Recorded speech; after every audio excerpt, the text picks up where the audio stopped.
Everyone, welcome to the teachers journey. आज हम करने वाले हैं सीटेट दिसंबर 2019 में पेपर 1 सेट ए से all 30 questions of Hindi language. Hindi language में जिन्होंने भी फर्स्ट चूज़ किया था, फर्स्ट पेपर में मतलब हिंदी लैंग्वेज लिया था, उसके ऑल 30 क्वेश्चंस आज हम यहाँ पर डिस्कस करेंगे बहुत अच्छे से with concept. So let's start.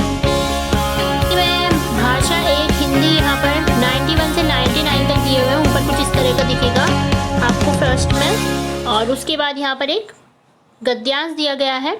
गद्यांश से हमें उपयुक्त उत्तर चुनना है, तो आपको गद्यांश जो है वो रीड कर लेना है और रीड करने के बाद इससे कीवर्ड लेना है और कीवर्ड लेने के बाद हमें यहाँ पर सर्च करना है, देन हमें अपना राइट आंसर टिक करना है। गद्यांश को करने का सही तरीका यही होता है। तो इसको अगर आपने रीड कर लिया है तो आप देखेंगे कि अनुच्छेद के आधार पर हमें किस पर सर्वाधिक ध्यान देने की ज़रूरत है। तो इसमें लिखा हुआ है कि शिक्षा क्रम में से कला प्रवृत्तियों को निकाल दिया जाता है। कला प्रवृत्तियाँ यहाँ पर नहीं दी गई हैं और यहाँ पर भी दिया गया है कि कला प्रवृत्तियों पर ध्यान देने की ज़रूरत है। तो हमारा 91 का जो करेक्ट आंसर हो जाएगा वो ऑप्शन नंबर 2 कला प्रवृत्ति पर। यहाँ पर दिया गया है कि एकमात्र जोर देने का कारण कला प्रवृत्तियाँ हैं जो भाव प्रधान होती हैं, तो इसका मतलब कला प्रवृत्ति पर जोर देना है। 92 क्वेश्चन, अनुच्छेद के अनुसार गणित, भूगोल, इतिहास आदि विषय, ये विषय कैसे हैं? ये विषय तर्क प्रधान है। तर्क प्रधान ऑप्शन नंबर 1 ये यहाँ पर लिखा है, ये सब तर्क प्रधान है विषय, बुनियाद तार्किक होती है इनकी। 93 ज्ञान विज्ञान को बहुत अधिक महत्व देने के कारण। 93 का जो करेक्ट आंसर है वो है ऑप्शन नंबर 2 समाज में विभाजन हो रहा है। अब ये लिखा हुआ है यहाँ पर समाज में फूट पड़ी है।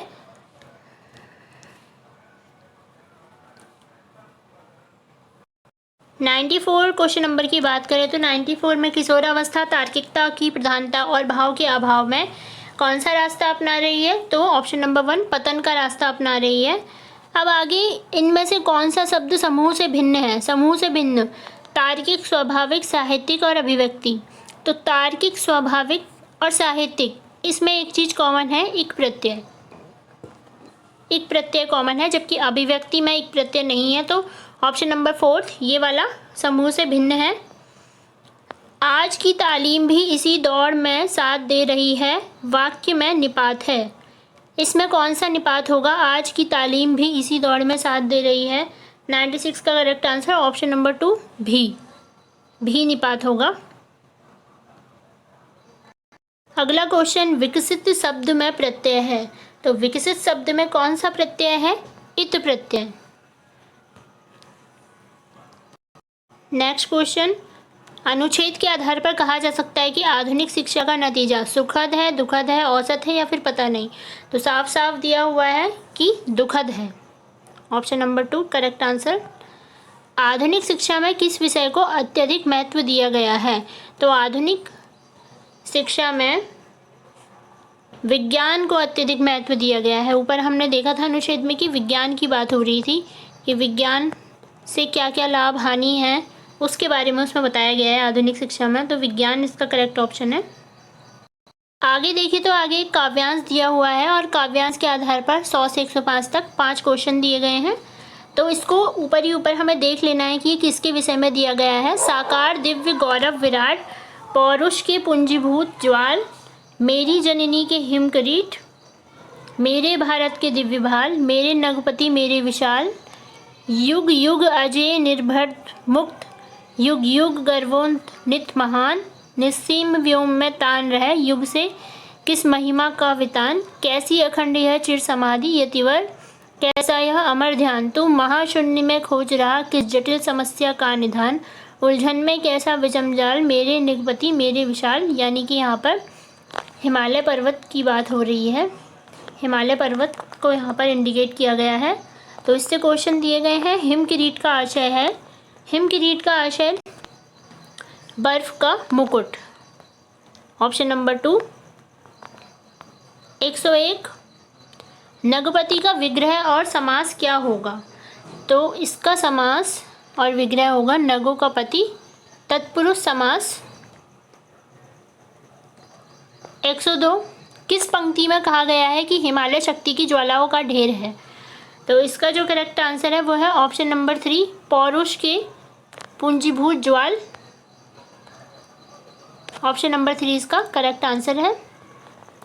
103 जिसे जीता ना जा सके उसे कविता में कौन सा शब्द प्रयुक्त किया गया है और उसे कहते हैं अजेय, यानी कि ऑप्शन नंबर 1। 104 निस्सीम शब्द में कौन सी संधि है? तो निस्सीम शब्द में हम देखेंगे निधन सिम, तो ये विसर्ग संधि है। हिमालय को यतिवर कहकर संबोधित किया गया है क्योंकि वह समाधि में लीन है। यह कविता में आया है समाधि में लीन शब्द, तो 103 इसका 105 का तीसरा करेक्ट आंसर हो जाएगा। अगला 106। अब यहाँ से पेडागोजी के क्वेश्चन स्टार्ट हो जाते हैं हमारे।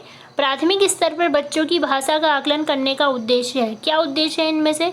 पठन क्षमता का आकलन करना, भाषा प्रयोग की क्षमता का आकलन करना, लेखन क्षमता का आकलन करना, या फिर बोलने की कुशलता का आकलन करना। तो देखिए इसमें पठन क्षमता, क्योंकि आते ही बच्चा जो है वो बोलने या पढ़ने नहीं लग जाता है, तो हम उसकी कौन सी क्षमता का आकलन करेंगे? भाषा प्रयोग की क्षमता का आकलन, यानी कि ऑप्शन नंबर 2। इसमें से कौन सा भाषा आकलन का सबसे कम प्रभावी तरीका है? तो कम प्रभावी तरीके की बात की जाए तो उसका आंसर जो हमारा होगा वो श्रुतलेख। ये सबसे कम प्रभावी तरीका है, क्योंकि अगर कहानी कहेगा बच्चा या कहानी लिखेगा या घटना का वर्णन करेगा तो इसमें वो अपने खुद के शब्दों का भी प्रयोग कर सकता है।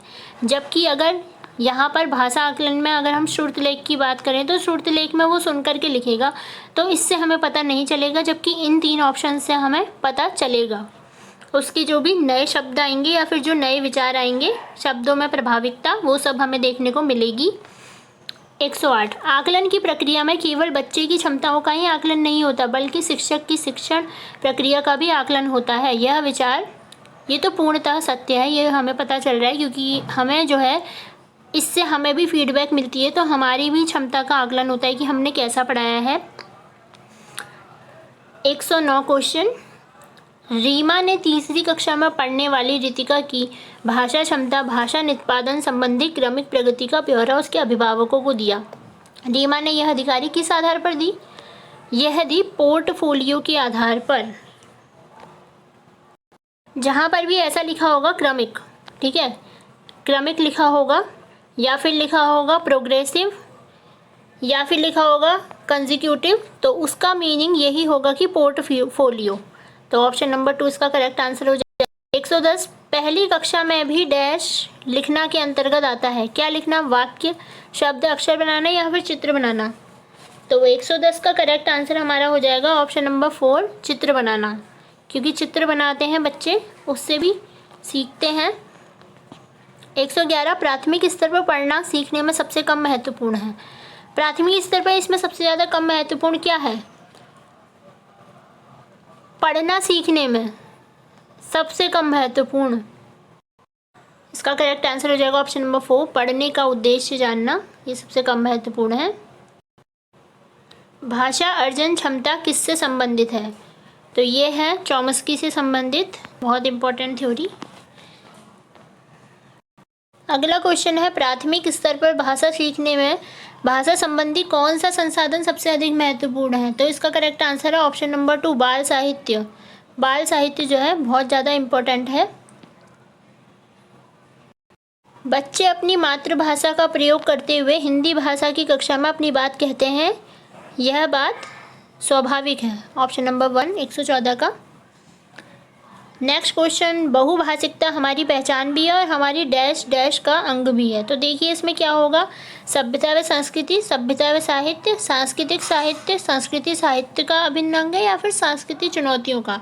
तो इसका जो करेक्ट आंसर है वो है ऑप्शन नंबर 1, सभ्यता और संस्कृति का अभिन्न अंग है। प्राथमिक स्तर की पाठ्य पुस्तकों में कार्टून, भाषण, विज्ञापन आदि बच्चों की भाषा क्षमता के विकास में सहायक होती हैं। ये तो काफ़ी आसान है, सहायक ही होंगी, बाधक नहीं होंगी। अगला क्वेश्चन है 5वीं कक्षा की सुहानी पांचों, किन्हें, दोनों आदि शब्द लिखती है। तो यह लेखन क्षमता के बारे में क्या बताया गया है इसमें? तो देखिए इसमें इसने लिखा है पांचों, और यहाँ पर ये फिर इसने इस तरह से प्रयोग किया है। तो ये क्या प्रयोग कर रही है वो बार बार, वह अनुनासिक चिन्हों का अति सामान्यीकरण कर रही है। ऑप्शन नंबर 4, अति सामान्यीकरण वो वहाँ पर कर रही है, हर शब्द में उसी का अत्यधिक प्रयोग कर रही है। 118, विद्यालय में कक्षा भाषा शिक्षण के लिए कोई कार्यक्रम शुरू करते समय सबसे कम महत्वपूर्ण क्या है? तो इसमें सबसे कम महत्वपूर्ण भाषा की सहज भाषाई क्षमता को पहचानना। तो 118 का करेक्ट ऑप्शन हो जाएगा ऑप्शन नंबर 2। नेक्स्ट 119, कई बार बच्चे जब स्कूल आते हैं तो 2 या 3 भाषाओं को डैश और बोलने की क्षमता से लैस होते हैं। तो क्या होगा इसका करेक्ट आंसर? पढ़ने, लिखने, रटने या फिर समझने?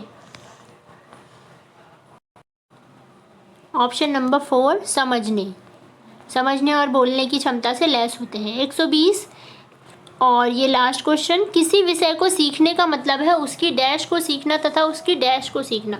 अवधारणाओं, विषय वस्तु उपयोगी, अवधारणाओं शब्दावली या फिर शब्दावली विषय? तो इसका करेक्ट आंसर है ऑप्शन नंबर 3, अवधारणाओं और शब्दावली को सीखना। तो इसी के साथ होते हैं हमारे आज के 30 क्वेश्चन कंप्लीट। इसके बाद हम करने वाले हैं हिंदी पेडागोजी के कुछ इम्पॉर्टेंट टॉपिक्स और साथ ही हिंदी व्याकरण की सीरीज़ भी हमने स्टार्ट कर रखी है। डिस्क्रिप्शन बॉक्स में आपको हिंदी व्याकरण सीरीज़ का लिंक मिल जाएगा। और इसके बाद हम करेंगे पेडागोजी के कुछ इम्पॉर्टेंट टॉपिक्स हिंदी पेडागोजी के। तो बने रहिए हमारे साथ।